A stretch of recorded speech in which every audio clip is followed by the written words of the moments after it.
Evening. Welcome to WHO Africa Media Briefing, which is taking place in collaboration with the APO Group. First, some housekeeping. Please go to the globe icon at the bottom right-hand corner of your screen and select the language you would like to listen to the press briefing in. Yasmine, please, in French. Oui, bonjour à tous. Merci de nous joindre à cette conférence de l'OMS. Si vous souhaitez écouter la conférence en français, merci de cliquer sur l'icône en forme de globe située tout en bas de l'écran à droite. Merci. Thank you very much. Joining us from Brazzaville is Dr. Matshidiso Moeti, the WHO Regional Director for Africa, and Dr. Moeti will introduce the remaining panelists. Thank you, and good morning and good afternoon to everyone joining this press conference on the resurgence of COVID-19 cases in Africa. Bonjour et bienvenue à tout le monde. I'm very pleased that we will shortly be joined for this conversation by the Honorable Dr. Jane Ruth Acheng Okero, the Minister of Health of Uganda, who will speak about the COVID-19 resurgence and response in her country. I'm also happy to welcome the Honorable Minister of Health of Guinea, Dr. Remy Lama. Bonjour et bienvenue, Monsieur le Ministre, who will update us on the Ebola outbreak in his country. So again, a warm welcome to both ministers, and thank you very much for being with us. We've now surpassed 5 million COVID-19 cases in Africa, and 136,000 people sadly have died. After 4 weeks of consecutive increases, Africa's third wave is surging upward and accelerating fast. New cases continent-wide are up by nearly 30% in the past week, and deaths are up by 15%. At the continental level, we're seeing a rise in cases similar to the first wave peak in July 2020, and about 50% of the second wave peak in January 2021. 5 countries account for 76% of the new cases: South Africa with 43%, followed by Tunisia, Zambia, Uganda, and Namibia. Cases are rising by over 20% week on week in 22 African countries. The Democratic Republic of the Congo, Namibia, and Uganda have passed their second wave peaks. We will hear more on the situation in Uganda from Minister Acheng. So Africa is in the midst of a full-blown third wave. The sobering trajectory of surging cases should rouse everyone to urgent action. We've seen in India and elsewhere how quickly COVID-19 can rebound and overwhelm health systems. Public health measures must be scaled up fast to find, test, isolate, and care for patients, and to quickly trace and isolate their contacts. As WHO, we're supporting countries to review and implement resurgence plans down to the district and local level, and we are pre-positioning supplies to be ready to deploy to countries that need them. Through the UN Supply Portal coordinated by WHO, almost 19 million easy-to-use antigen detection rapid diagnostic tests are being shipped to 39 African countries to expand access to testing. Through our regional reference COVID-19 laboratory referral network, we are working with countries to ship samples for sequencing to better understand where and to what degree variants are circulating in specific contexts. So far, the Delta variant has been reported in 14 African countries, and the Beta and Alpha variants have been reported in more than 25 countries each. We're also engaging communities through their leaders and associations and social media channels to promote adherence to the preventive measures and to counter rumors and misinformation and to overcome vaccine hesitancy. Turning to COVID-19 vaccines, Africa's rollout is picking up speed with over 5 million doses administered in the past 5 days compared to around 3.5 million doses per week for the past 3 weeks. Almost 12 million people are now fully vaccinated, but this is still less than 1% of Africa's population. Unfortunately, 23 countries have used less than half of the doses they have received, including 4 of the countries experiencing a resurgence. These countries are facing logistical challenges, gaps in operational funding, and vaccine hesitancy, among other factors. The rise in cases and deaths is an urgent wake-up call for those lagging behind to rapidly expand vaccination sites, to reach priority groups, and to respond to community concerns. At the same time, 7 African countries have already used 100% of the vaccines they received through COVAX, and 7 more have used over 80%. These countries have shown that they can move vaccines quickly, and their success is linked to early planning, including resource mobilization, and engaging different sectors and government ministries. In Angola, for instance, mobile vaccination has helped to reach priority populations outside of the capital city, and digital platforms are being used to register vaccinations and map vaccination sites. In Rwanda, cold chain capacities have been enhanced, and several countries with high demand for vaccines have actively engaged communities and addressed misinformation head-on. As WHO, we're supporting inter-country learning and experience sharing so that the vaccine rollout can speed up everywhere. Africa needs millions more doses here and now to curb the third wave, and best practice approaches will be key to making the most of the available vaccines. I thank you once again for joining us today and very much look forward to our conversation. Thank you, Dr. Moeti. Now we will turn to the Honorable Minister of Health from Guinea, Dr. Remy Lama, to tell us about Ebola outbreak response in Guinea. Over to the Honorable Minister.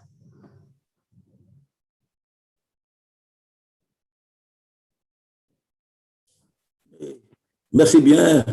Merci à Madame la directrice régionale de l'OMS. Mesdames et Messieurs, chers ministres ici présents à ce point de presse, avant de commencer à vous faire la situation par rapport à la gestion de cette épidémie d'Ebola qu'on a connue, je voudrais d'abord vous dire que nous nous apprêtons dans les jours à venir à vous signifier un arrêt de la circulation du virus Ebola, et précisément à la date du 19 juin 2021. Et cette importante cérémonie est prévue dans la région des Orékoré, et qui connaîtra la présence de tous les acteurs qui se sont vaillamment conduits lors de cette épidémie, et les communautés également locales ont encore prouvé leur rôle incontournable dans la riposte de cette épidémie. Qu'elles en soient aussi félicitées. Et comme vous le savez, nous gérons parallèlement la riposte à la COVID-19 et avons connu également une seconde vague courant avril-mai 2021. À ce jour, nous avons un indice de positivité de 1,4% et une moyenne environ de 5 000 tests par semaine. Ce qui fait aujourd'hui 409 746 personnes ont été vaccinées, et l'activité de vaccination se déroule sur toute l'étendue du territoire. Et les personnes ayant pris la première dose sont au nombre de 31 000, et la deuxième dose, nous sommes autour de 100 cas d'urgence sanitaire. Elle est toujours de rigueur afin de nous permettre très rapidement de contrôler, comme nous l'avons toujours fait au début, cette pandémie de COVID-19 qui aujourd'hui a fatigué tout le monde entier. Et par rapport à l'épidémie de virus Ebola, et comme vous le saviez, lors de l'épidémie précédente, j'allais dire, il nous a fallu plus de 3 mois pour que nous mettions en place une coordination efficace afin de venir à bout à cette riposte contre Ebola à l'époque. Et cette fois-ci, mesdames et messieurs, il a fallu une prompte réactivité du ministère de la Santé et de ses partenaires pour que escompter. Et il vous souviendra que la déclaration a été faite le 14 février, juste un jour après la déclaration, la notification d'un cluster de 3 cas. Ça, c'était le 13 février, juste un jour après. Et cela, conformément, comme vous le savez, au règlement sanitaire international depuis 2005. Et cela nous a permis, mesdames et messieurs, de déployer rapidement des équipes multidisciplinaires constituées que des experts guinéens qui étaient déjà formés en la matière lors de la première épidémie de maladie à virus Ebola. de 2014 à 2016, et ceci nous a permis de mettre en place toutes les activités de cette maladie. Et également la vaccination des contacts et les contacts des cas confirmés et du personnel de première ligne, et ainsi que l'utilisation, grâce à nos partenaires, de nouveaux médicaments spécifiques. Ceci nous a permis de couper la chaîne de transmission en moins de temps que par rapport à la première épidémie qu'on a tous connue, dont à l'époque, il n'y avait pas de médicaments spécifiques pour permettre de prendre en charge les patients qui étaient orientés dans le centre de traitement. Et également, l'atout aujourd'hui, c'est que les personnels soignants, contrairement à la première épidémie, n'ont pas été touchés en dehors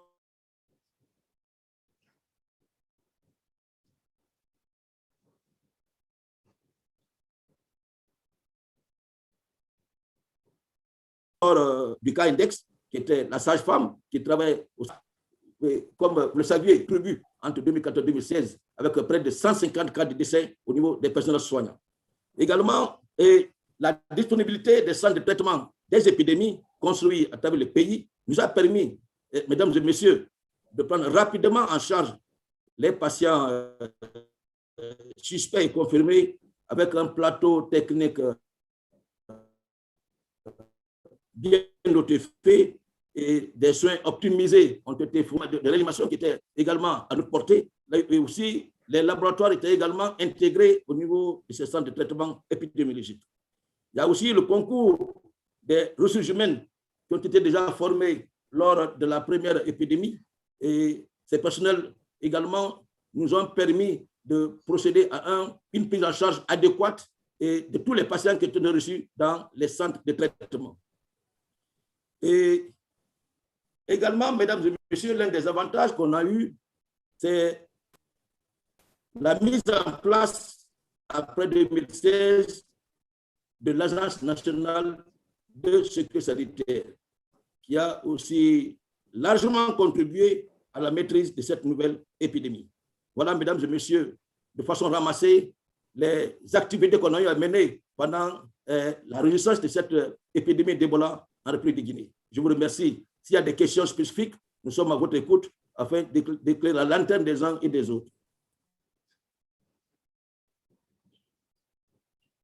Thank you, Honorable Minister. Merci beaucoup. Dr. Moeti, would you like to comment about WHO's support for the Guinea's Ebola response? Merci beaucoup, Mary. Comme a bien dit Monsieur le ministre, dans 2 jours à peine, nous devrions célébrer la fin de la flambée de maladies à virus Ebola en Guinée. Je tiens à adresser mes sincères félicitations à la Guinée, au chef d'État, Monsieur le ministre, et aux autres ministres et aux premiers intervenants qui ont aidé à guider la flambée en prenant un risque personnel très élevé. Merci également à nos partenaires qui ont apporté un soutien financier et technique à la riposte. Cette flambée d'Ebola s'est déclarée au même endroit que celle de l'Afrique de l'Ouest qui avait tué 11 000 personnes. Grâce à de nouvelles innovations, comme a bien dit M. le ministre, et ont anciennement tiré, la Guinée a réussi à contenir le virus en 4 mois seulement, empêchant ainsi la maladie de se propager au-delà des frontières du pays. Nous sommes devenus plus rapides, plus efficaces et plus intelligents dans la lutte contre l'Ebola. La réponse rapide et coordonnée de la Guinée à la flambée témoigne du savoir-faire national croissant dans la gestion des situations d'urgence sanitaire. Lors de la dernière flambée, les agents en première ligne réalisaient rapidement des tests de dépistage d'Ebola, traitaient les patients et assuraient le suivi de contacts et de survivants. La vaccination des personnes à haut risque a commencé 9 jours après la déclaration de la flambée et près de 11 000 personnes sont désormais vaccinées. So I'd just like to say that the 6 countries bordering Guinea also ramped up preparedness measures stepping up surveillance and screening at border crossings and within high-risk communities. Our work, however, is far from over. In the past months, new information came to light, telling us that these cases were linked to the 2014 to 2016 outbreak. So we must continue to support survivors, monitor their health, and check for the disease's presence without creating unfair stigma. Our teams are also finalizing a 90-day resilience post-epidemic plan to support local health authorities, health workers, and communities. I believe we should be proud of the work that brought this outbreak under control, while Guinea simultaneously battled a Lassa fever outbreak and continues to fight COVID-19. To prevent and mitigate the impacts of future outbreaks, a collective effort is needed to strengthen the delivery of health services. Encore une fois, Monsieur le Ministre, félicitations et merci beaucoup pour le travail très bien fait en Guinée.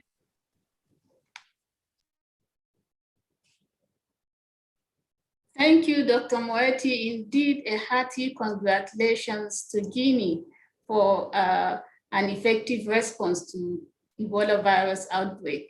The Minister of Health from Uganda is being delayed, so we will go straight to the question and answer.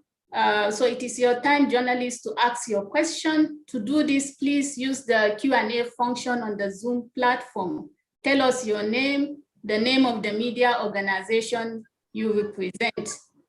We also have on hand our colleagues, Dr. Tiano Balde, who is the team lead for operational partnership here at the regional office, and Dr. Richard Mihigo, the coordinator for immunization and vaccine development. So right now we are going to Gabriel to ask your question. Are you there? I'm here, yes. Hi, Okay. Gabrielle Steinhauser from the Wall Street Journal. One of my questions actually was for the Ugandan minister, so I will ask that too and hope that she will be able to tackle it once she joins. But I also have a question for Dr. Moeti. There are still a few countries in the Africa region that don't want COVID-19 vaccines. Can you explain in a little bit more detail what your office is doing to engage with the health ministries and political leaders in those countries to convince them to embrace COVID-19 vaccination? And then my question for the Ugandan minister is, we've seen some statements on the presence of the Delta variant in Uganda, but there seems to be very little sequencing. So if she can go into a little bit more detail about what we know about the prevalence of Delta in Uganda and whether there's anything in this wave of infections that is different from previous waves that she thinks may be due to the presence of this variant. Thank you. Okay, thank you for that question. First, I'll start with some positive news and progress in this context. We have received information that Tanzania is now formally working to join the COVAX facility. And we expect very soon then to be working with our other partners within COVAX, with our local country office of WHO and other UN partners in Tanzania to support the government to acquire vaccines and to deliver them to the population. So I'd like to thank the head of state of Tanzania, co-leaders and the government and others for having taken that decision and just assure them of our commitment to working to support the delivery of the vaccine. We are in continuing communication with the leadership of the other two countries that have yet to indicate their willingness to receive vaccines and to start deploying them to their populations, and seeking to understand some of the concerns that they have identified partly in the community, and to ensure that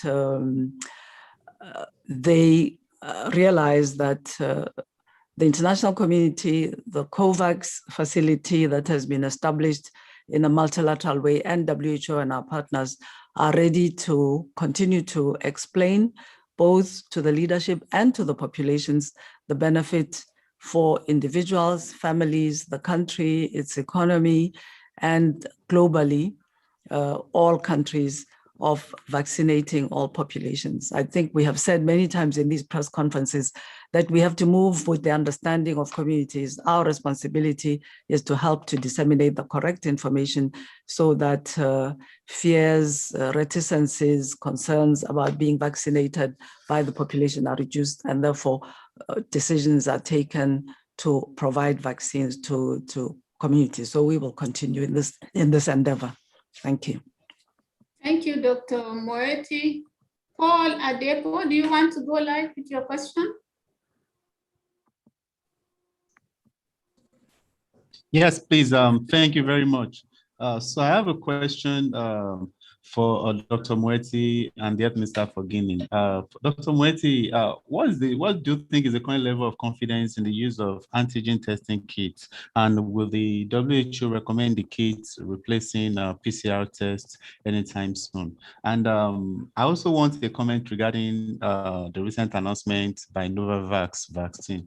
So for the Guinea Health Minister, I'd like to know what significant roles were played by the vaccine. What contribution did the vaccine play in the end of the Ebola outbreak, and what measures are in place to prevent reemergence while also tracking and protecting those that tested positive? Thank you. Thank you, Paul. Dr. Moeti, you go first, then the Minister. Yes, thank you. Thank you for that question. I mean, just to say that, as we know, there have been a very large number of rapid tests that have been developed in the context of the COVID-19 pandemic. And there were concerns initially about the performance of these test kits as they were being developed and improved. WHO and partners engaged in assessing their performance, including the degree to which there would be false negatives and false positives, and has provided guidance in the best ways to use these tests. I would say that they are to be used in a way that's complementary to the use of the PCR. They are much easier to use. They demand a much less complicated technical platform. They demand much less in the way of skill in the technicians who are going to be using these tests. So we see them being very much used in the current context, for example, to track where people might have been exposed or be infected quickly, to be able to detect where the virus is spreading, and then to be able to deploy the PCR perhaps for confirmation in terms of situations in countries. So certainly they can be used in more decentralized settings out of the capital cities where the laboratories capacities are much less. So we see them very much as an added, absolutely important tool to be able to complement the use of the PCR to expand access to testing so that we have a much better picture of where the virus is moving, what the situation is in countries to guide interventions by government. I didn't quite understand your second question about the Novavax vaccine announcement. So perhaps if you could provide more information, either I or my colleague who has joined the call on vaccination could provide a response. Paul, can you clarify on the Novavax?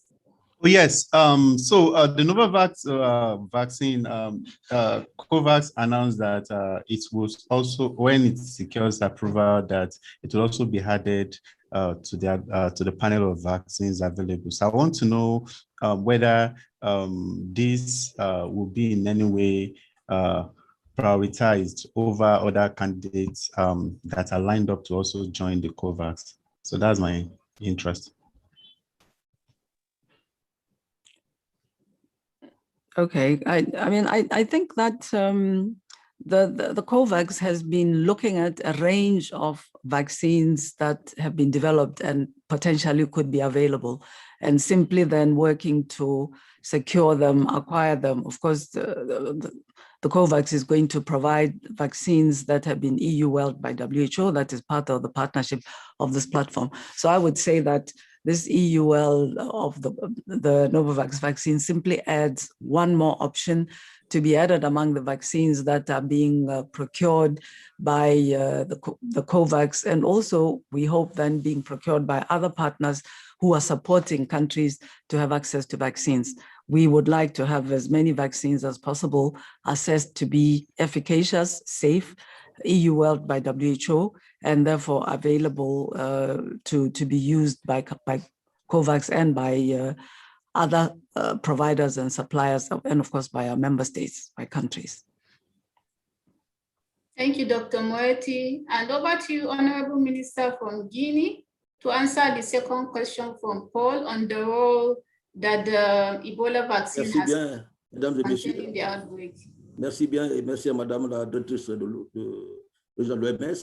Je voulais encore une fois profiter de cet important point de presse et traduire ici toute la reconnaissance et la gratitude du chef d'État, le professeur Fakonde, à l'endroit de tous nos partenaires, singulièrement à l'OMS, qui dès l'annonce, la déclaration de cette épidémie, a tout de suite mobilisé tous les moyens nécessaires à pourvoir un vaccin afin de permettre, comme je l'ai dit tantôt à l'entame de mon intervention, de rompre la chaîne de transmission. Le vaccin a joué un rôle extrêmement important par rapport à la maîtrise de cette épidémie d'Ebola. C'est pourquoi très bientôt, dans les 90, nous allons consacrer dans les 90 jours à la vaccination des personnels soignants qui sont en première ligne, également et certains praticiens qui constituent les premiers recours, généralement au niveau des zones rurales, la plupart des patients. Donc, tous ceux-ci vont être également vaccinés. Et également, par rapport à cette vaccination, l'Agence nationale de sécurité sanitaire a saisi le comité d'éthique qui va essayer de délivrer les autorisations afin que cet exercice ait lieu. Il est également prévu de mener une étude sur les personnes guéries de cette maladie d'épidémie d'Ebola. Tout ceci pour également nous permettre qu'éventuellement, au cas où il arrivait des cas que nous soyons encore disposés de mener de manière efficace une réponse robuste pour également, comme nous l'avons fait avec le concours de nos partenaires, pour rompre la chaîne de transmission. En tout cas, j'avoue que la vaccination a été d'un appui extrêmement important.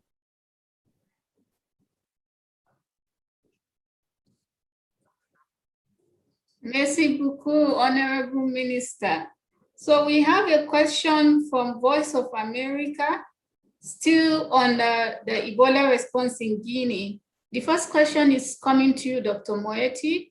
How are innovations and lessons learned from Ebola being used to organize the COVID-19 response? And then the second question to the Honorable Minister in Guinea, what were the priorities in the response strategy, given that this Ebola outbreak occurred during the COVID-19 pandemic? So Dr. Moeti, go first, then the Minister. Yes, thank you. That's a very important question.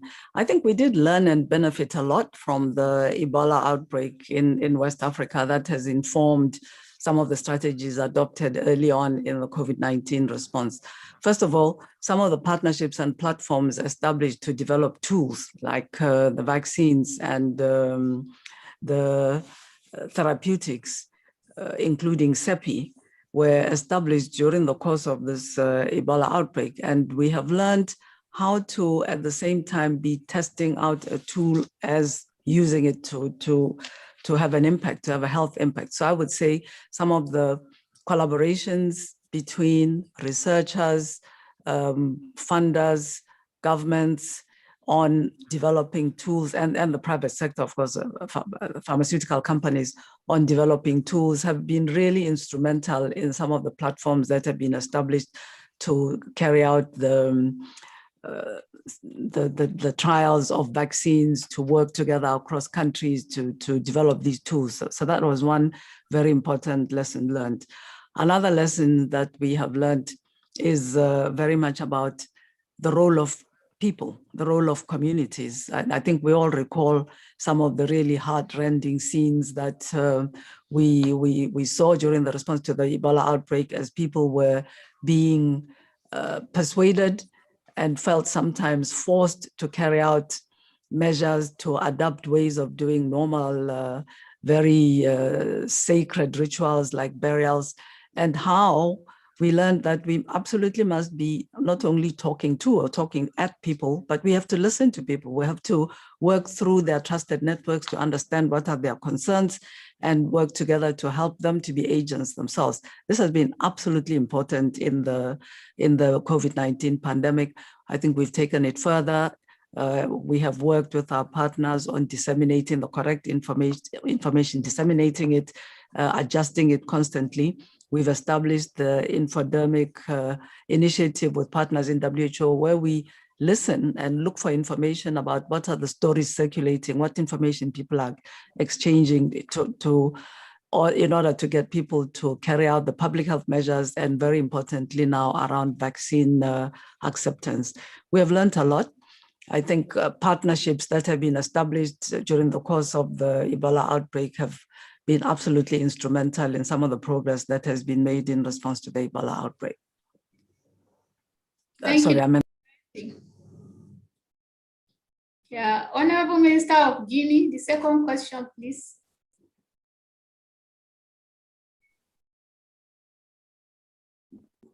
La deuxième question, qu'on appelle ça, relative qu'on appelle ça, c'est toujours à la riposte, à la stratégie. Voilà, la stratégie qui a été envisagée, c'est par rapport à la gestion des deux épidémies, parlant de COVID-19 et d'Ebola. Les mêmes moyens qui ont été utilisés dans le cadre de la riposte contre la COVID-19, et on a mutualisé ces mêmes moyens par rapport à la riposte contre l'épidémie d'Ebola. Et comme le disait tantôt, qu'on appelle ça, Madame la directrice régionale de l'OMS, il faut reconnaître qu'il y a eu de gros efforts fournis dans le cadre de l'implication des communautés pour pouvoir accepter certaines interventions dans le cadre de la riposte contre cette épidémie. Et tout ceci a été également un atout, puisque au regard de l'épidémie d'Ebola, l'épidémie antérieure, où nous avons eu de sérieuses difficultés par rapport à l'acceptation des communautés, et avec cette nouvelle urgence qu'on a connue, nous avons procédé à prioriser l'implication des communautés avec une réponse rapprochée au niveau des communautés locales pour que certaines interventions soient acceptées. Et également, comme l'a dit tout à l'heure Madame la directrice, il a été également question d'une large sensibilisation des communautés. Tout ceci a prévalu à la maîtrise parfaite et à la rupture de la chaîne de transmission.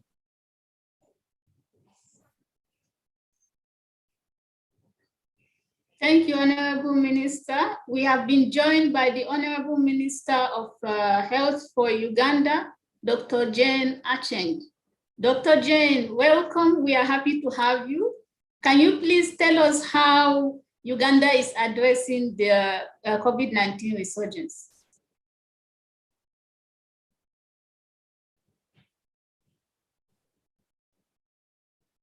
Thank you very much, Chair. The WHO Regional Director, Excellencies, good afternoon to all of you. Thank you very much for inviting me to be part of this very good discussion. Uganda right now is having a big challenge. We, for the last 1 month, have had a very steep rise in the number of cases and also increasing number of deaths. Obviously, in the first wave, I say first wave because this is our second wave, Uganda did very well because His Excellency, the President, had instituted very strict measures, including a total lockdown. And the population had taken it very seriously. So even in spite of the fact that we had elections, we did not get a very high number of COVID cases. However, between the months of March and April, we started seeing an increase in the number of cases. And we attribute this to two important issues. One is complacency. The population started thinking that we had gone over the worst and that COVID was now an issue of the past. So implementation of the SOPs went down, enforcement became a big challenge. In spite of the fact that we enhanced risk communication and reached out to every person in the village, people wanted to have their normal lives after the very strict lockdown. And also people wanted to gain their economic stability because during the lockdown, it was difficult to survive. Secondly, the coming in of the variants. Uganda is now home to 5 variants. We got the South African variant, the United Kingdom variant, the Indian variant, the Brazilian variant, and also a Ugandan homegrown variant. Currently, from scientific evidence from the countries where these variants were got, we know the transmission is very aggressive. And having these 5 variants in the country, we are studying how the variants are being spread across the different districts. But what I can say is that the spread has been very aggressive. All the districts in Uganda have been affected with rampant and heavy transmission majorly in the city and the 2 districts surrounding the city. That is where we are getting the largest number of cases. We would have been doing much better if the vaccine distribution had taken into consideration equity. Uganda to date has only received 964,000 doses, plus the 175,200 that we just received an hour ago. And I must in a special way appreciate Dr. Moeti and the French government that made this possible. We are also having challenges of availability of oxygen for the population that is affected and for those that are already in the isolation facilities. Obviously, with limited oxygen, it means we will still have more deaths. The Ugandan private sector is able to manufacture and produce this oxygen, but we lack the cylinders. And as you know, cylinders cannot help. We need plants, we need many more cylinders. So once again, we are working together with our partners to ensure that we have adequate oxygen in the country. Still regarding this issue, His Excellency the President, who has been the chair of this response and whose wisdom has led us to this stage, together with the National Task Force, are reviewing some of the measures that we have in place to control spread of this pandemic. But like I said before, the pandemic has spread. And some of the issues that are being considered currently is one, we have a resurgency plan that takes into consideration all the pillars that must be active, including resource mobilization, surveillance, laboratory, and so on. We are also working with the districts because that is where the implementation takes place to ensure that the district leadership is up to the game and that enforcement is being handled by the districts in a manner that will help us to reduce on the spread. We have started a very robust intervention that we call community engagement. We are handing over the pandemic to the communities to take it up by themselves and ensure that they adhere to the standard operating procedures. They are able to account for all those who are infected in the communities where they are, and also to be cognizant that movements facilitates transmission so that they can address that as well. Our laboratories have increased the capacity of testing. We still need more test kits, obviously. We are using both the PCR and the antigen tests, but this needs to come in a lot more quicker to help us address the situation, even as we continue with our aspects of monitoring how the variant is behaving in the country. I want to appreciate our partners who have been very responsive, the UN partners and the bilateral and multilateral partners have been very supportive at this time, even as we face this challenge right now. So as I conclude, there are about 2 other challenges that I must highlight, and that is human resource and oxygen and ICU capacity that needs to be increased. But we still believe that prevention and implementation of the standard operating procedures is the way that will lead us to bring down this pandemic. I thank you. Thank you, Honorable Minister, for this comprehensive update.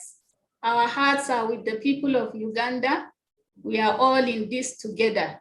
Esther, do you want to ask your question live? Yes, please. Thank you very much, Dr. Mary. I've got a couple of questions. My first question goes to our minister. Thank you very much, Dr. Ruth. I would like to know, in terms of quantification, what is the deficit of oxygen that the country needs right now? We have also heard that we are asking our neighboring countries to give us some oxygen. Can we name these countries and understand if it's coming and when it's coming? Secondly, the private sector is supposed to play a role and bring in some vaccines. Are we seeing them bringing in any vaccines anytime soon, and which vaccines are these? And for Dr. Moeti, you have said that Tanzania is on the COVAX facility and it has applied. Do we know what vaccines are going to Tanzania that they have applied for, and how long does it take for a country before it actually gets the vaccines in the country after they have applied? Thank you very much.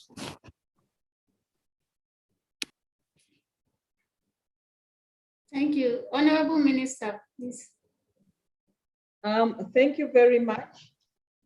I will respond to the 3 questions. The first question was, what is the deficit of oxygen? Right now, I will answer in the form of cylinders that we need, because we have oxygen plants that are connected to the wards, and we have piped oxygen. I could answer in the terms of liters, but it will not make sense to the one asking the question. So I will tell you that if we had 8,000 cylinders, it would cover the entire country, and we could fill these cylinders and use it in connection or together with the piped oxygen that is available in the regional referrals together with the national referral hospitals. You then asked a question whether there are countries that are willing to provide oxygen. As I indicated before, our private sector has the capacity to generate all the oxygen that we need. The challenge has been the availability of cylinders. Right now, as we speak, the government of Kenya is in the process of giving us oxygen, but we don't have the cylinders to fill in the oxygen. Our partners provided cylinders, but the numbers are too few compared to what we need on a daily basis. What we are currently generating would be enough if we were not having increasing numbers of patients every day. And when you have patients with severe COVID and are critical, the oxygen consumption keeps on going up. So it varies. You cannot say for sure that if I have this today, this will do. It keeps on changing. So you need to have the capacity to be flexible to meet the demands of oxygen. Then you talked about whether the private sector will be able to bring in vaccines. I think we first need to understand the dynamics surrounding vaccines and vaccinations. First of all, vaccines are not widely available. The demand of the entire globe is high. The production cannot meet the demand. That is one. Two, there is what we call indemnification that has to be signed between the manufacturers and the country so that the country is responsible for whatever complications may arise.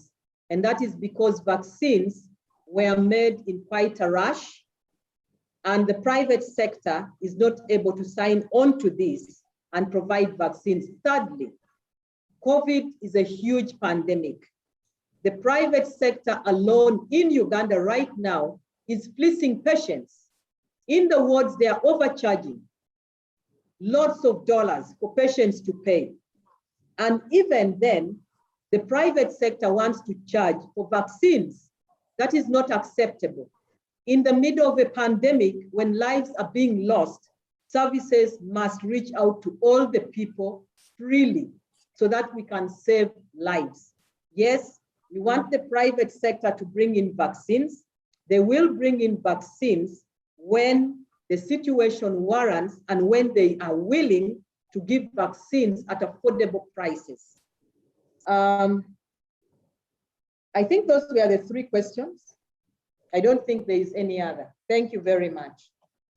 Thank you, Honorable Minister. And to you, Dr. Moeti, for the second question. Yes. We've been made aware that Tanzania has formally indicated in writing their willingness and request to join the COVAX platform, which we welcome very much, as I said earlier. Which vaccines? I think COVAX is looking at a range of vaccines. I'm not aware of the details of which vaccines the country has indicated it prefers. Many of the countries simply were willing to take on the vaccines that were being made available. There was an elaborate process then to carry out the allocation of the quantities per country in a way that was very fixed on being equitable. How long it'll take to get them? I think you're aware that there are currently challenges in acquiring the vaccines for the COVAX platform because India was one of the major suppliers, and because of their very serious situation, they've had to pause the supply. So I'm not aware of the detailed information on this, but as soon as we obtain it, we will share it in a way that we have a website on which it's possible to see the information about vaccine volumes that are going to various countries. So I think it's something that will take some days to be sorted out by the teams that are looking at the distribution and allocation of vaccines to different countries. Thank you, Dr. Moeti. Just to remind us journalists, we have a lot of questions. So please, if you can keep your question to one, we will be happy. Sarah Javin, are you there? Please ask your question. Yes, thank you. You've discussed some of the successes over the past 4 months in Guinea. Can you discuss any failures during that time and what you've learned about this for future outbreaks? And then for the Minister of Uganda, can you talk about the impact on patients in your health facilities because of oxygen shortages? Have you had to turn patients away? Thank you. Okay, we start with Dr. Moeti, then the Honorable Minister of Health from Uganda. Yes. I think I don't think that there have been major failures as such. I mean, as the minister described and has been said, this is an outbreak that arose in a place that's a kind of confluence of several countries where there was a risk of spread to the surrounding countries. There was travel of somebody to the capital city and cases occurred. But I'm not aware of any particular severe failures. The procedure for putting the vaccine at the disposition of the country worked pretty well. I would say that one of the challenges that were encountered related to community responses. You know, we've learned a lot from this, from previous outbreaks of Ebola, from the previous outbreak about engaging communities. It still demands that we start with and get in touch with the people at the most local level, at the most personal level. And this takes some time. So we did have some cases of initial resistance, people not bringing themselves forward, cases being hidden, meaning we have to understand that the minute there is a suspicion of an outbreak, such a disease, at the same time as we send out an epidemiologist and somebody to count the data, we must start the community engagement and we must continue it. And we are continuing to learn. We're continuing to learn how to do it in the most effective way. We need, it means, to be ahead of the outbreaks and be engaged in communities in our ongoing work on health, so that when we need people to do the unusual, respond in different ways, not go where they would normally go, not congregate, then we have the platforms and the connections through which to do this quickly and effectively. I would say that's my own observation, and I'm interested to see what the minister thinks might have been mistakes, errors, where we could learn even better for the next outbreak. Thank you, Dr. Moeti. Merci bien, merci à Madame Moeti. Et parler d'échec, c'est un peu trop dire, comme elle a si bien évoqué tout à l'heure. Et ce qu'on a constaté, c'était le faible engagement des communautés locales à la suite du déni de la maladie d'Ebola. Et ça a été un des grands défis. Et ceci a du coup entraîné la non-acceptation par endroit de certaines interventions de nos personnels soignants. Et également, cela a entraîné une faible remontée des alertes suspects au niveau de certains districts. Et il y a eu par endroit également un refus de transfèrement des patients au niveau des centres de traitement. C'est pourquoi nous avions essayé d'impliquer les structures communautaires dans la gestion des épidémies avec une approche de réponse de proximité au niveau des aires de santé afin d'obtenir leur engagement. Et un autre événement, non des moindres, il est question de renforcer les dialogues communautaires en tenant compte des différentes couches sociales, ainsi que la surveillance à base communautaire à travers les acteurs clés et les leaders communautaires. Et un autre élément, non des moindres, vous savez, par rapport à l'épidémie passée, nous avions des difficultés parce qu'à l'époque, nous n'avions pas de centres de traitement appropriés. C'était des espèces de structures non permanentes qui étaient mises en place. Donc, les gens n'avaient pas confiance à ce qui se passait au niveau de ces structures. Mais depuis la mise en place des centres de traitement des épidémies, et tout ceci a entraîné vraiment un certain courage et un certain, une certaine confiance aux nos personnels soignants. Et l'autre facteur qui nous a beaucoup aidé, c'est le fait de faire des visites guidées avec certains responsables communautaires ou certains religieux ou certains chefs de district pour aller visiter ces centres de traitement des épidémies afin de les rassurer ce qui s'est passé au niveau de ces centres. Tout ceci a contribué très rapidement à convaincre ces communautés afin d'accepter les interventions.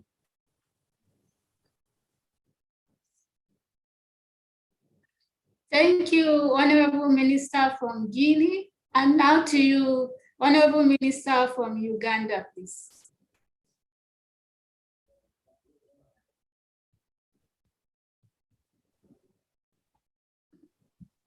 Dr. Jane, are you there? Okay. So Can I be heard? Yes, Can please. you hear me now? Yes, please go ahead. Great. So my question was whether we were turning away people from our hospitals. And my answer is no, we are not turning away people. We have isolation facilities all over the country in every region. And every isolation facility has intensive care unit facilities and high dependency unit facilities. Our major treatment facility in the middle of the city, which is our National Referral Hospital, Mulago, is only 24% filled up. So we cannot turn away people. The facilities are available to admit the people and treat them accordingly. The challenge we are having with the population is that there are those who prefer to go to the private sector.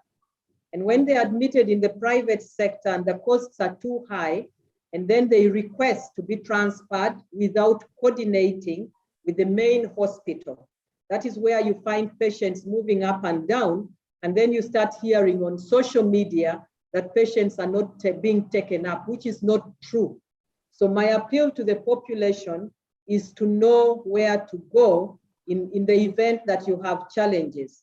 If you know you can't afford the private sector, come straight to the place where you will be given free treatment. In any case, the free treatment is more valuable than the treatment you go to look for when you cannot afford, and then you move up and down. The only challenge that we have that has to be addressed is the issue of human resource. Nowhere in the world can you tell me that health workers will not get fatigued and tired, especially when the admissions keep on coming in and health workers need to rest. Obviously, the staff in the intensive care unit are also tired. They are human like anyone, and they also need to rest. And of course, as I mentioned earlier, we have to get a constant and continuous supply of oxygen, which needs adequate cylinders in the event that the piped oxygen cannot be adequate for everybody. So we must have something on standby. I thank you. Thank you very much, Dr. Acheng. So we still have a number of questions. We will go a little bit longer today.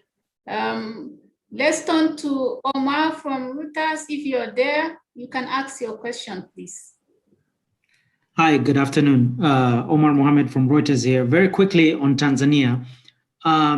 The finance minister last week talked about seeking a loan from the IMF to combat some of the challenges that have come up as a result of COVID.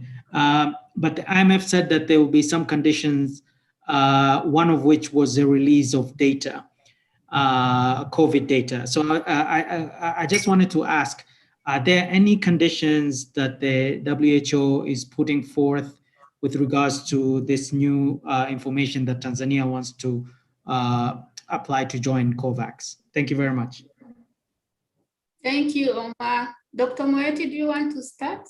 And Richard, you could complement after Dr. Moeti. Yes, thank you. You know, as WHO, as I've said several times previously, we are encouraging the Tanzanian government to provide data both in terms of the response within the country and, of course, as a member of the international health regulations, of which Tanzania is a signatory, and therefore its obligation to fellow members to let them know, the neighbors, what is the situation in that country. And we are ready to support this process as WHO. As a member of COVAX, I'm not aware of conditionalities apart from those that are related to, as was referred to the minister, in the conditions of acquiring some of the vaccines. But we are strongly encouraging the country, now that it's going to address the situation through vaccination, to share data with us so that we can play the most effective role in helping, for example, in targeting, in the planning, where to start, where to focus. That can only be done on the basis of evidence, and we can work together on that if data is being shared with WHO, which we then play our role of sharing with other countries as well, particularly the immediate neighboring countries. Thank you, Dr. Moeti. Dr. Richard, anything to add? Yeah, Okay. thank you, Dr. Mary. Yes, very quickly, I think Dr. Moeti said it very well. There is no specific conditionality to get access to vaccines from COVAX. And we are currently working with the government of Tanzania to support them for the development of their national deployment and vaccination plan, which is going to be the basis for the vaccine rollout in the country. And clearly with the request that was done by the government to support them for the development of that plan, we are going to use all the available information to make sure that the best plan is put together to inform the vaccine deployment in Tanzania. Thank you. Thank you, Dr. Richard. Dr. Acheng, Honorable Minister for Health for Uganda, we have a question from BBC for you. What is behind the rise in COVID-19 cases in Uganda? Is it due to laxity to adhering to COVID-19 protocols or the circulation of virus, of mutations of virus? Over to you, Honorable Minister. Thank you very much, Chair. I did answer that question in the beginning, but perhaps I can summarize. I said there were two issues that we can attribute to the rise in cases. One is complacency by the population in not implementing the standard operating procedures and following the directives as was laid down by His Excellency, the President of the Republic of Uganda. And two is the coming in of the new variants into the country. And I did indicate that we have 5 variants in the country: the variant from South Africa, the variant from the United Kingdom, the variant from India, the variant from Brazil, and a variant that is homegrown here in Uganda. And as you're very much aware, some of these variants are very highly transmissible and move in a very aggressive manner. And we are studying the variants that we have currently to identify the one that is posing the greatest danger to the population, as we are working also hard on ensuring that we enforce implementation of the standard operating procedures. I thank you. Thank you, Dr. Acheng. Now to you, Honorable Minister of Health in Guinea. We have a question from Al Jazeera for you. How reliable are the figures from Guinea, given that the test is very low? Over to you, Dr. Lama.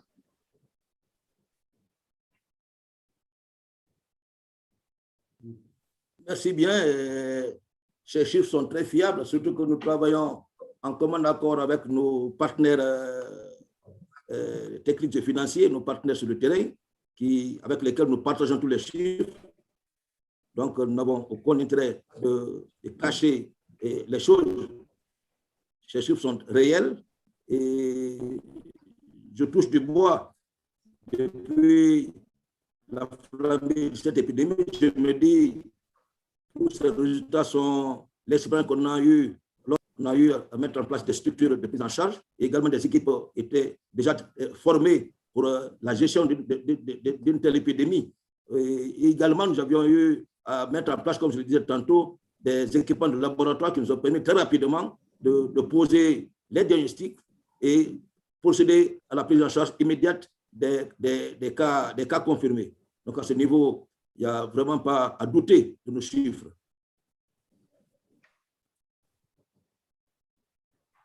Merci beaucoup, Honorable Minister. And to you, Dr. Richard, we have a question.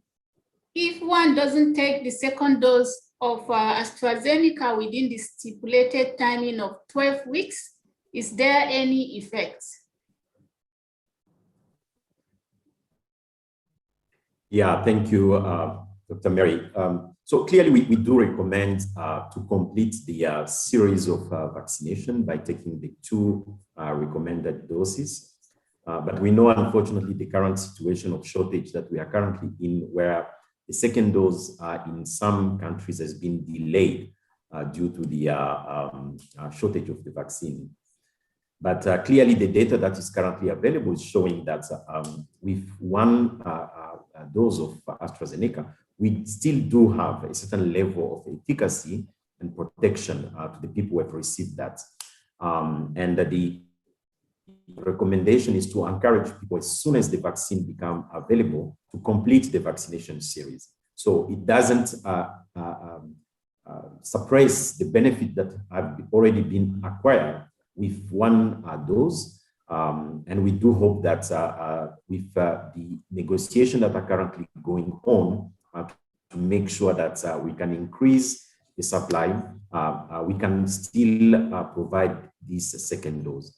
And we do have now data that are currently now starting to emerge, which is showing that even when the second dose is provided up to 16 weeks, and we have very good data coming from Canada showing that we still maintain the benefits of this second dose even after 16 weeks.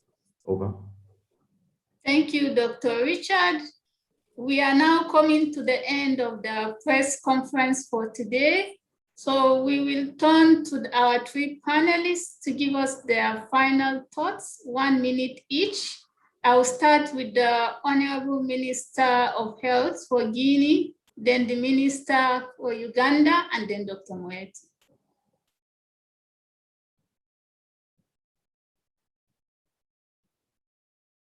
Et encore une fois, merci à Madame Moeti, merci à tous les participants, merci à Madame et Monsieur les ministres. Je voulais encore une fois traduire, comme je le disais à l'entame de mes propos, traduire toute la gratitude de la reconnaissance du gouvernement guinéen à travers son Excellence Monsieur le République, le professeur Alpha Condé, à l'endroit de tous nos partenaires qui nous ont accompagnés dans ce processus de lutte contre cette épidémie de maladie à virus Ebola. Et comme je le disais à l'entame, nous allons, dans les jours à venir, procéder à la déclaration de la fin de circulation de ce virus au niveau de la République de Guinée. Et comme également, un des points intéressants dans cette lutte, c'est cette réunion transfrontalière qui a eu lieu au début de cette épidémie, qui a permis à tous nos pays voisins vraiment de prendre la mesure nécessaire afin d'éviter que le virus n'arrive au niveau de ce pays. Et heureusement, Dieu a accepté cette prière, les choses se sont bien déroulées, et cela grâce à vraiment aux mesures prises par les uns et les autres. Encore une fois, je dis merci à tous nos partenaires, je ne peux pas les citer tous ici, car tous ont été à nos côtés pour cette belle réussite. Je vous remercie. Merci beaucoup, Honorable Minister, and once again, congratulations on your effective response to Guinea outbreak in Guinea. And now over to you, Dr. Acheng. Thank you very much, Chair. Allow me, first of all, to appreciate you for organizing this conference. And just to indicate that the COVID pandemic needs concerted efforts, because a large outbreak in Uganda will inevitably affect the neighboring countries. I therefore appeal for equity in distribution of vaccines to ensure that all African countries have access to vaccines and the quantities that they require. Uganda embraced vaccination, and even the donations that we have received, we have used them very effectively to reach out to the population. So my humble appeal is that as many more vaccines should be sent to Uganda as possible. I also want to indeed appeal to our partners to support us in ensuring that we have adequate cylinders for oxygen. Uganda has a history of handling pandemics, and I still believe that the Ugandan teams are up to ensuring that the pandemic can be controlled as we reach out to the population to make them understand that COVID is a social behavioral issue. COVID is not about hospitals. It is not about oxygen. It is not about intensive care units. It is a social behavioral issue.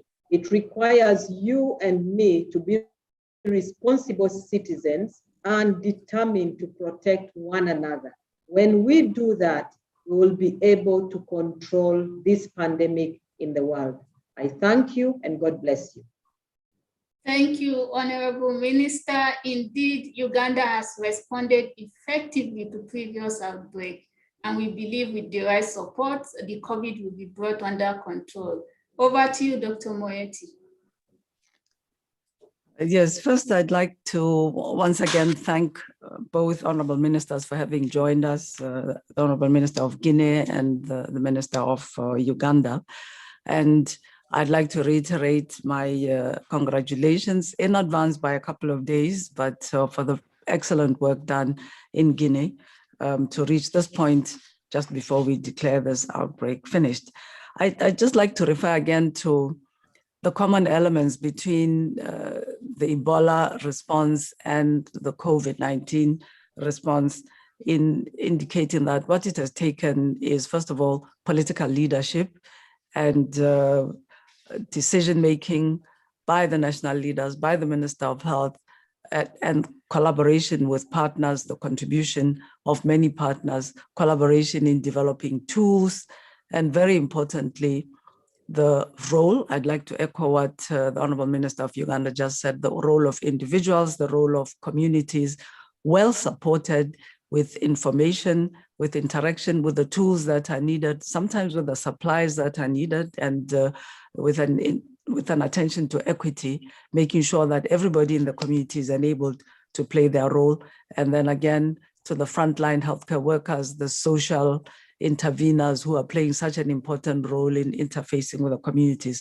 All of this is valuable in both responding to pandemics and in putting in place the kind of resilient health systems that we need so that next time there is a threat, we're in an even better situation and position to respond and contain the outbreak. And finally, solidarity. I'd like to echo the Honorable Minister of Uganda again. We appreciate very much the donation of vaccines that has been announced by a number of partners, some of the wealthier countries, just to emphasize that time is of the essence so that we can build on what's already been done and get the optimum benefit from this solidarity. Thank you. Thank you, Dr. Moeti. We have now come to the end of the press briefing for today. A very big thank you to our fantastic panelists and also to you journalists for your time today. We will have Dr. Balde and Dr. Mihigo at the end of the session to respond to some of the French questions. Thank you and see you next week.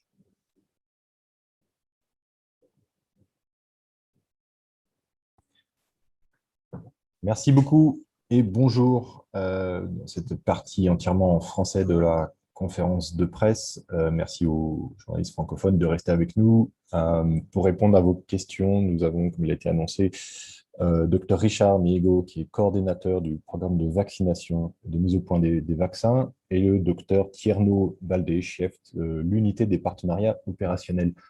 Beaucoup des questions que nous avons concernent Ebola, mis à part la première question de Claire Fagès de RFI que je vais poser donc à Dr Mihigo. Pouvez-vous nous dire où en est l'épidémie de Covid-19 et comment les structures sanitaires font face et comment avance la vaccination sur le continent? Okay, merci beaucoup. Je pense, comme nous l'avons entendu au début de cette conférence, tel que le docteur Moeti l'a dit, l'épidémie de COVID-19 en Afrique progresse. Nous avons dépassé les 5 millions de cas. Nous avons un certain nombre de pays qui sont carrément rentrés dans une troisième vague. Nous l'avons entendu tout à l'heure de la part du ministre de la Santé de l'Ouganda, avec la deuxième vague assez importante que traverse le pays. C'est sur ce fond de résurgence de cas de COVID que nous continuons à appuyer les pays pour accélérer les efforts de vaccination. Nous avons vu des progrès énormes la semaine passée où les pays ont accéléré la vaccination et le nombre de personnes qui ont été vaccinées. On a eu des rebonds de vaccination dans beaucoup de pays, l'Afrique du Sud, la Côte d'Ivoire, et un certain nombre de pays qui ont réellement pu voir leur nombre augmenter, le Cap-Vert, la République centrafricaine qui avait commencé extrêmement timidement, Madagascar qui ont réellement avancé. Mais malheureusement, le problème reste le même à travers ces dernières semaines, avec très peu de doses qui sont disponibles au niveau des pays. Nous rentrons dans une phase de la 5e allocation des doses à travers COVAX, qui est en train d'être pour le moment discutée. Nous essayons d'utiliser les données disponibles pour que les doses qui deviennent de plus en plus, je dirais, disponibles à travers le mécanisme des donations puissent aller directement dans les pays qui en ont le plus besoin et qui font face à cette résurgence des cas. C'est ainsi qu'aujourd'hui, nous nous réunissons pour décider de l'allocation des doses supplémentaires dans certains pays qui non seulement ont montré un certain taux d'utilisation assez élevé, mais également qui font face à une certaine réticence de cas. Et finalement, enfin, nous espérons qu'avec les vaccins qui vont arriver dans ce troisième trimestre et d'ici la fin de l'année, nous allons voir une accélération de la livraison au niveau des pays. Et vous avez vu dans la remarque du ministre de la Santé de l'Ouganda cet appel fort, d'ailleurs, que nous réitérons chaque semaine du besoin d'avoir des vaccins maintenant pour protéger les populations et effectivement faire face à cette troisième vague ou deuxième vague importante que certains pays traversent. Merci beaucoup, Dr Migo, pour ce rappel nécessaire. Je vais me tourner maintenant vers Dr Baldé pour évoquer l'épidémie d'Ebola, comme il a été dit, qui devrait être déclarée terminée dans 2 jours, samedi. Nous avons une question de l'AFP qui demande quels sont les critères retenus justement pour déclarer la fin d'une épidémie d'Ebola et qu'est-ce que cela signifie concrètement sur le terrain. Est-ce que ça veut dire qu'il y aura moins d'efforts, moins de moyens humains et financiers, moins de restrictions? Est-ce que vous pouvez nous éclairer sur le sujet? Oui, merci beaucoup. Merci pour cette question qui est très, très importante. Donc, en fait, il y a des critères bien précis pour déclarer la fin d'une épidémie dans une localité donnée ou bien dans un pays donné. Il s'agit en fait de pouvoir compter donc 46 jours après la négativisation du deuxième test du dernier patient donc confirmé Ebola dans un pays donné. Donc, admettons que si, par exemple, on a eu le dernier patient qui a été testé positif, donc il est mis sous traitement. Après son traitement, donc une fois que son test devient négatif, un deuxième test est effectivement aussi conduit et une fois donc que ce deuxième test il est négatif, on compte 46 jours, donc c'est-à-dire 2 fois 23 jours pour pouvoir déclarer donc la fin de cette épidémie. Et c'est dans cette logique-là qu'on est en train d'avancer donc du côté de la Guinée. Donc ça, c'est ça les mesures ou bien les normes standards et scientifiques donc de déclaration de fin d'une épidémie d'Ebola.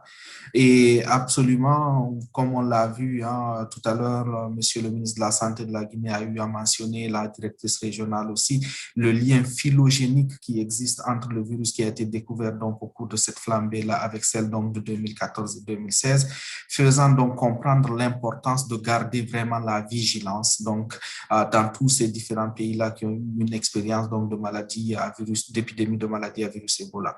Donc il ne s'agit pas du tout, au contraire, donc il ne s'agit pas du tout de baisser les gardes, au contraire, il s'agit de renforcer la vigilance. Et dans le cadre de la Guinée, tout comme dans le cadre des autres pays donc, qui ont eu à avoir donc, ces épidémies d'Ebola, un plan de 90 jours est souvent élaboré à la fin donc, de la flambée en cours ou la flambée qui se termine pour pouvoir renforcer les mesures de surveillance. Les mesures de surveillance et de prise en charge donc, des survivants pour éviter donc, des flambées éventuelles. Donc, on appelle davantage au contraire à un renforcement vraiment de toutes les mesures de santé publique, ne pas démanteler les choses, plutôt de pouvoir continuer les sensibilisations, l'engagement des communautés, la mise à disposition et le stockage de certains médicaments, de certains vaccins. C'est le cas actuellement en Guinée où il y a actuellement près de 22 000 doses donc, du vaccin Zibov qui sont actuellement disponibles, donc au cas où une autre flambée donc, se manifesterait. C'est que nous ne souhaitons évidemment pas. Donc, pour me résumer, il s'agit vraiment de pouvoir renforcer et accroître ces capacités-là et construire et apprendre de ce que nous avons eu à faire parce que de toutes les façons, d'autres choses aussi peuvent survenir toujours. Merci. Merci beaucoup. Je rappelle simplement qu'en 4 mois, seulement 23 cas ont été enregistrés, dont 12 décès malheureusement et 11 guérisons de malades. Qu'est-ce qui a rendu, donc 4 mois c'est court, pour vaincre une épidémie d'Ebola? Qu'est-ce qui explique ce succès? Qu'est-ce qui a rendu possible ce succès? Merci beaucoup. Vous savez, on a énormément appris. On a beaucoup appris dans la gestion donc, des maladies, des épidémies de maladies à virus Ebola, mais aussi dans la gestion vraiment des épidémies dans notre région ici. Notre région fait face à toutes ces épidémies-là. À titre indicatif, on a près d'une centaine d'événements de santé publique, d'urgence de santé publique qui sont détectés et rapportés par les États membres donc, de notre région ici, là, en Afrique. Donc, les gens sont vraiment habitués, on apprend à tous les jours. Oh, avant cette épidémie-là en Guinée, on était pratiquement à la 12e épidémie d'Ebola en République démocratique du Congo. Et nous, ici, le bureau régional de l'OMS, dans notre mandat, c'est de pouvoir donc apprendre, donc d'abord supporter les pays à répondre de façon adéquate et appropriée à ces épidémies-là, apprendre donc de ces réponses-là et pouvoir les transférer donc ailleurs aussi. Donc, on a ce mandat-là régional qui consiste à regarder un peu tous ces différents pays, à monitorer ce qui se passe dans ces pays-là, à les accompagner à répondre donc aux différentes épidémies, à apprendre de cela et pouvoir le transmettre donc avec les autres pays. Donc, c'est sûr et certain que nous avons beaucoup appris pendant ces dernières années-là sur la réponse à l'épidémie d'Ebola. La mise à disposition, donc la découverte de ces médicaments-là, de ces thérapeutiques que l'on appelle, ces médicaments spécifiques pour lutter contre le virus Ebola, c'est absolument un élément prédominant donc, dans ce succès-là. Le deuxième élément, c'est la vaccination. Donc, la vaccination, la découverte aussi de ces vaccins qui sont efficaces, qui ont montré toute leur efficacité.